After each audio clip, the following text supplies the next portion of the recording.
اعوذ باللہ من الشیطان الرجیم بسم اللہ الرحمن الرحیم السلام علیکم ورحمۃ اللہ وبرکاتہ۔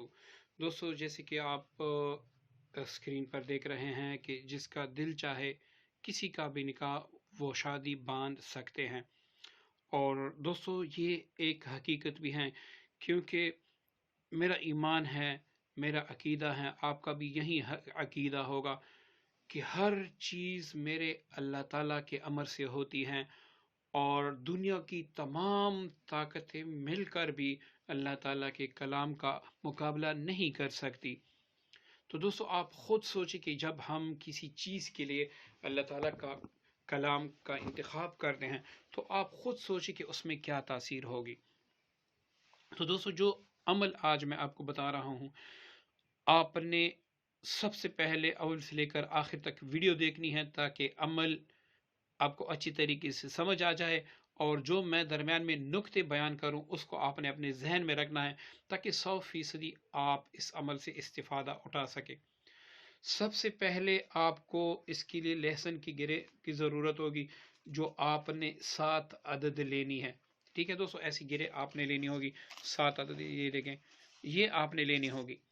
ٹھیک ہے، 7 عدد گرے لینے کے بعد آپ نے علیحدہ کمرے میں بیٹھنا ہوگا، اور یہ عمل آپ چاند کی 14 تاریخ سے لے کر چاند کی 28 اور 29 تاریخ تک جو بھی منگل ہفتے کا دن آئے اس دن آپ نے کرنا ہے۔ سب سے بہتر وقت بھی اس کے لیے یہ ہے کہ آپ دوپہر 12 بجے کریں، یا پھر مغرب سے پہلے اس کو کریں، مطلب عصر کے بعد بھی آپ کر سکتے ہیں، یا صبح جیسے ہی سورج طلوع ہو تو اس وقت آپ کریں، تو یہ اس کے لیے بہترین وقت ہے۔ ٹھیک ہے، تو آپ نے 7 گرے لینی ہے۔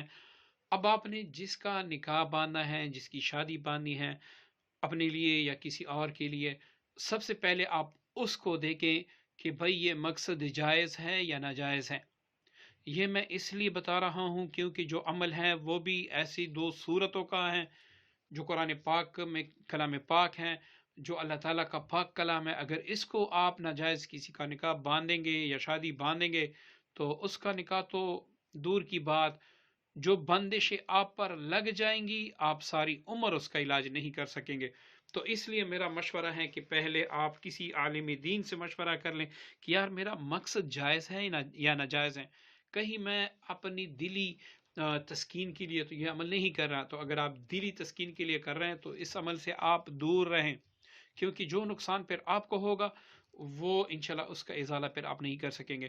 تو سب سے پہلے آپ نے منگل کے دن آپ نے جائے نماز پہ نہیں بیٹھنا، کالے کپڑے پر بیٹھنا ہے، ایسی آپ نے گرے لینی ہے، یہ دیکھیں۔ ٹھیک ہے، یہ آپ نے لینی ہے۔ اب اس سے آپ نے یہ کور نہیں ہٹانے، یہ اس کے ساتھ ہوں گے۔ اب اس پر آپ سوئی کی مدد سے یا پھر کسی بھی پین کی مدد سے، اگر پین کی مدد سے آپ لکھیں گے وہ آپ کے لیے آسانی ہوگا کہ فلاں بن فلاں کا میں نے رشتہ باندھ دیا۔ ٹھیک ہے، یہ آپ لکھ لیں۔ اب ہر گرے پر یہ لکھ لینے کے بعد سب سے پہلے دوسرے گرے پر آپ نے اس وقت تک نہیں لکھنا ہوگا جب تک اس پر پڑھائی مکمل نہ ہو۔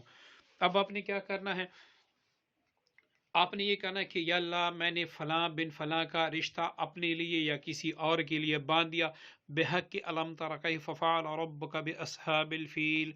یہ سورہ مبارکہ آپ نے 7 بار پڑھ کر فوراً اس کے بعد پھر کہنا یا اللہ اس کلام پاک کی برکت سے میں نے فلاں بن فلاں کا رشتہ یا نکاح یا شادی فلاں بن فلاں کے لیے باندھی۔ پھر آپ نے فوراً اس کے بعد سورہ تبت یدا آپ نے 7 بار پڑھنی ہے۔ مطلب پہلے مقصد کہنا ہے، 7 بار سورہ الم تر کیف پڑھ کے، پھر مقصد کہنا، پھر آپ نے 7 بار سورہ تبت یدا پڑھ کے اس پر دم کرنا ہے۔ جیسی آپ دم کریں اس کو آپ علیحدہ رکھ لیں، دوسری آپ لے لیں۔ اس پر پہلے نام والدہ، نکاح میں نے بند کر دیا۔ اب آپ نے یہ کہنا ہے کہ یا اللہ میں نے فلاں بن فلاں کا فلاں بنت فلاں کا نکاح فلاں بنت فلاں کے لیے، یا ویسی میں نے اس کی شادی، تاکہ اس کی شادی رخصتی نہ ہو، نکاح میں نے بند کر دیا، بحق الم تر کیف فعل ربک باصحاب الفیل۔ یہ پوری صورت 7 بار پڑھ کے پھر اپنی وہ مقصد کہنا کہ یا اللہ میں نے فلاں کا جو رشتہ ہے شادی ہے وہ میں نے بند کر دی ہیں، بحق تبت یدا ابی لہب وتب۔ اسی طریقے سے آپ نے 7 بار وہ 7 بار یہ مقصد